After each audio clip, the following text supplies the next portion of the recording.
Can everyone take a second and close their eyes and imagine themselves peacefully walking down the aisle at a grocery store with absolutely no interruptions? What a perfect thought that would be. Of course, those dreams would be shattered by the unbearable shrieking of a 3-year-old down aisle 5 who wants a candy bar. The child completely disregards their mother's attempts to console her and quiet her down. The child continues on her rampage no matter what the mother does.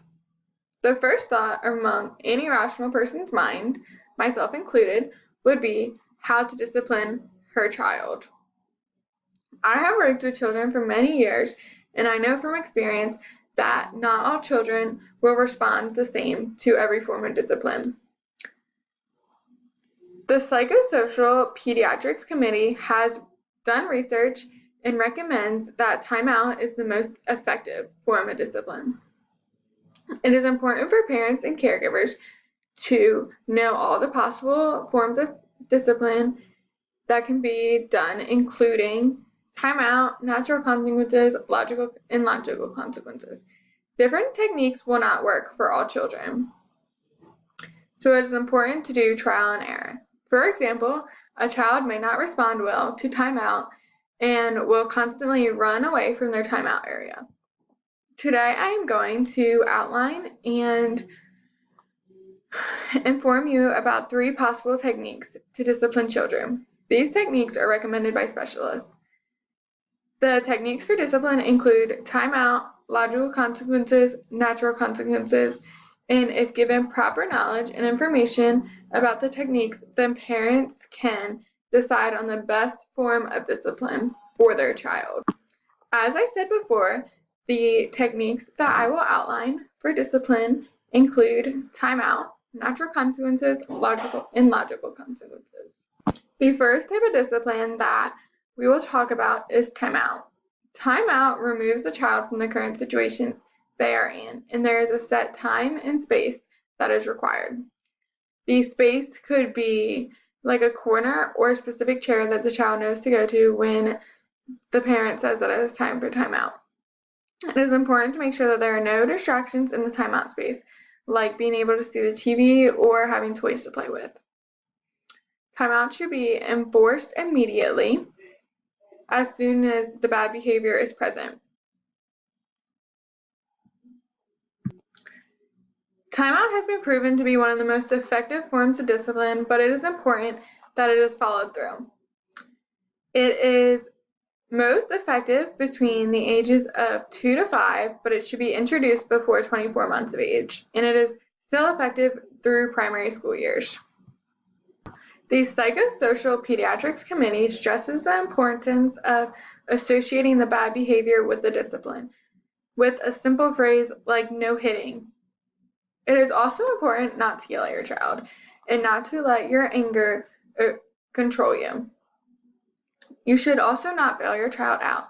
For example, if you become angry and you realize that the discipline that you chose was not effective and you was way too harsh, you should not bail your child out.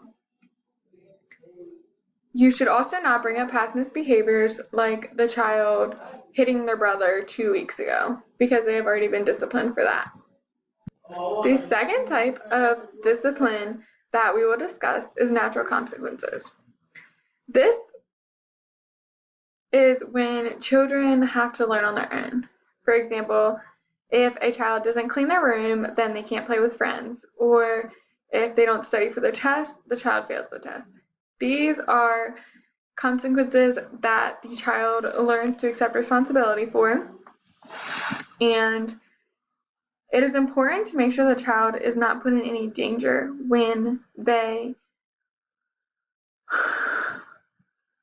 face the consequences from their behavior.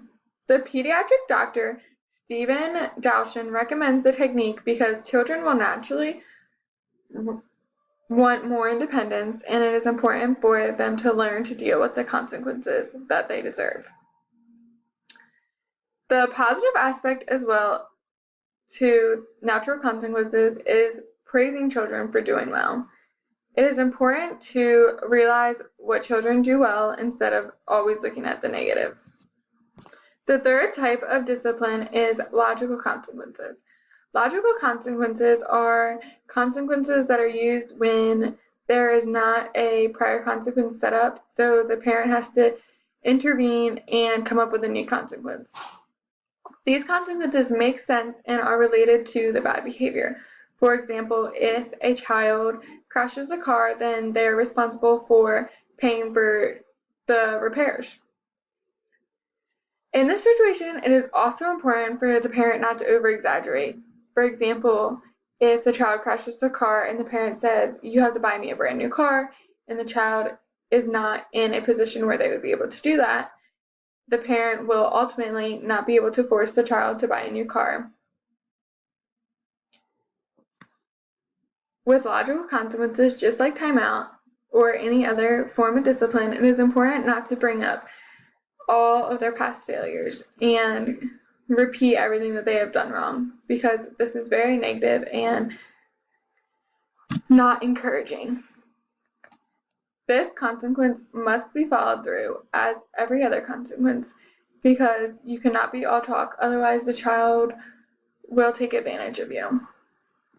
Now that I've given you information on the three forms of discipline, including timeout, natural consequences, and logical consequences, you can decide and formulate a plan that will work best for your child.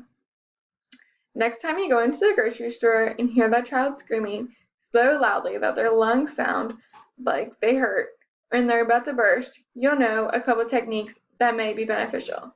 However, always remember, everybody is unique and will act differently to different forms of discipline. A parent knows their child best and what works best for them.